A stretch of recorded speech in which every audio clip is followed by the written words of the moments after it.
Silip sa tempo anytime now. Gates open, they're up and racing. Ninjutsu from the outside. Moving up by the rail is Friendly Venture, Hot Gossip, Pleasant Girl, Madam Leonora, Banay Banay. Running in between runners is entry number 7, Pleasant Girl. Next in line, Mr. G.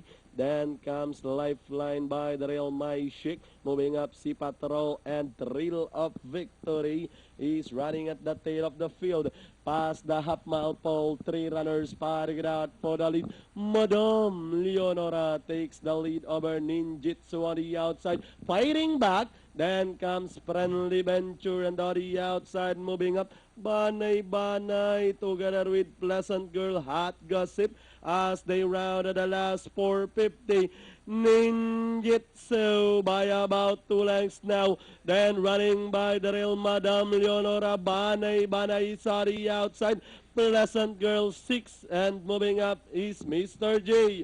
With the last 150 more to run, Ninjutsu, Banay Banay moves up on the outside to grab the lead. It's now Banay Banay by about 2 lengths over Ninjutsu, Mr. G. And finally, Alex Mamaril on Banay Banay.